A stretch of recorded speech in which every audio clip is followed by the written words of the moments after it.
If you've played Danganronpa V3, you may or may not have tried its post-game's Despair Dungeon and Ultimate Development Plan, where you use the board game to develop characters that you could use to conquer a dungeon crawler where you can enjoy exploring its many floors, finding treasure, and its old-school RPG-inspired turn-based battle system, and both came together to create a post-game experience I loved, especially since they were two of my favorite things, which were Danganronpa and of course JRPGs. If you enjoyed those minigames too, or like the sound of them, there's good news to share, as the new Danganronpa S Ultimate Summer Camp takes these minigame concepts and puts them into a reasonably priced experience of their own that pays homage to the original minigames while also expanding and building upon them, although unfortunately does take out the dungeon crawling part, but nonetheless replaces it with a lot of other content, with there said to be over 1,000 new events to have this fun little game essentially serve as a post-game for the entire series, appropriate for the main three games just having made their way to Switch in the new Danganronpa Decadence collection. As a fan of the whole series and the original minigames, I absolutely had to play and talk about this new take on them, as Danganronpa S reminded me of just how much I got wrapped up in this kind of spin-off experience in the past, which makes me super happy that Ultimate Summer Camp exists to revive a fun and unique way to learn more about the characters of the whole Danganronpa series.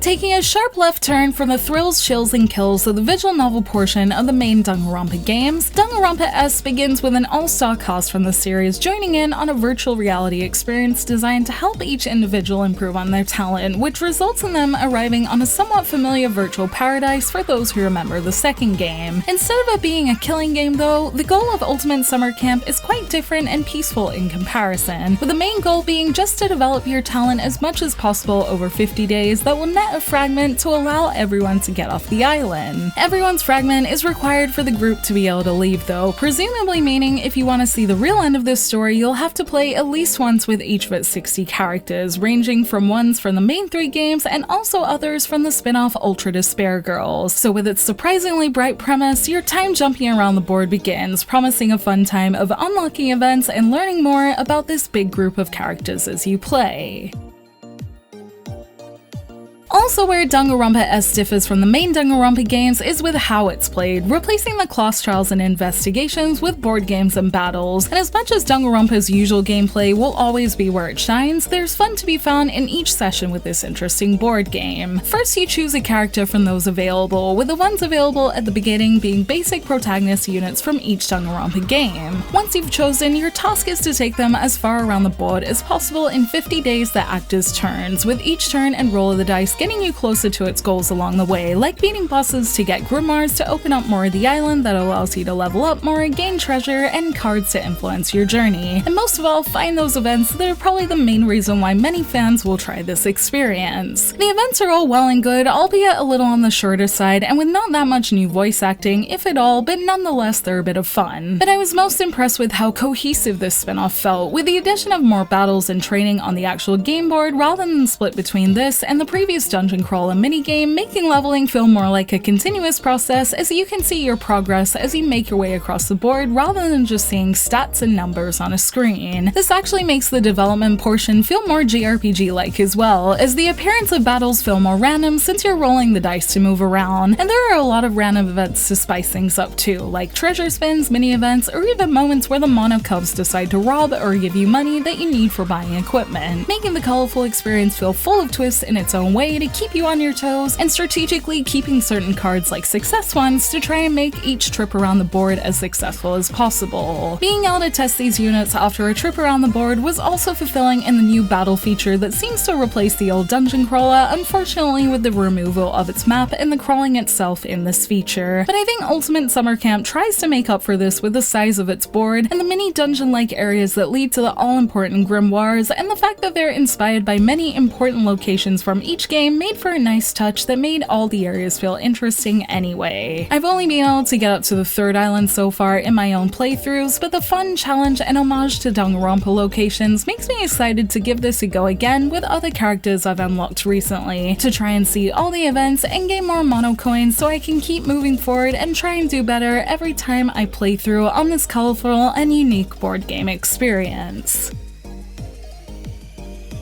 Also returning with the Ultimate Summer Camp is its gacha system to unlock units with, which I hadn't realized would be how characters would be unlocked in this experience, but does make sense as it was the main way characters were obtained in the original Ultimate development plan, and requires you to essentially earn these characters as you play, with some random mono machine mechanics thrown in for the sake of tradition. This time, so far at least, it's only taken me a little time to get some good units in this, with it taking me 2 50-turn trips around the board to get enough coins to be able to do a 10 summon in one of the easier machines that lets you earn coins while you play for certain achievements. Once I did that, I got an Ultimate Maki and an S rank or 2 of characters I like, so I didn't mind so much, especially since a trip around the board only takes about an hour, and since I like all the protagonists, I really didn't mind spending a couple of hours with them to earn characters I like a little more, and frankly, since Danganronpa's characters are so well written anyway, I'll probably just be happy to play with whoever I unlock, so it's mostly just a fun way to choose the order I play with each one. For those who really don't want to waste any time though, there is an option to get characters from the vending machine with real money, with each character available for purchase seeming to be $1.50 Australian, regardless of if they are Ultimate units or regulars. Since I'm pretty sure I managed to unlock all the units in the original Ultimate Talent Development program just through playing a lot, I don't really feel the need to spend any money here myself, but some of the complaints I've seen pop up about this game recently is that it's tedious, so this could be a way to counteract that. But since the original version of this board game was also tedious in its own way, I consider each trip around the board part of the experience, and therefore look forward to unlocking everything myself, even if it takes a little bit of time. As I said, thanks to the amount of surprise it brings in all the events you can see and the surprises on its squares, I found the board game experience enjoyable so far, and even nostalgic, not just in enjoying seeing characters I love again, but also since I spent a considerable amount of time in the minigame in V3, so I'm personally very happy to have another one to play with, and wonder if there are others that feel the same way. And with probably over 50 more characters to unlock, plenty of boss battles to overcome, events to see, and units to develop, as someone who really enjoyed this minigame before, I'm super glad to see it in a bigger version here, and can't wait to try and unlock as much as I can in it, with the added bonus that I can do it on my Switch.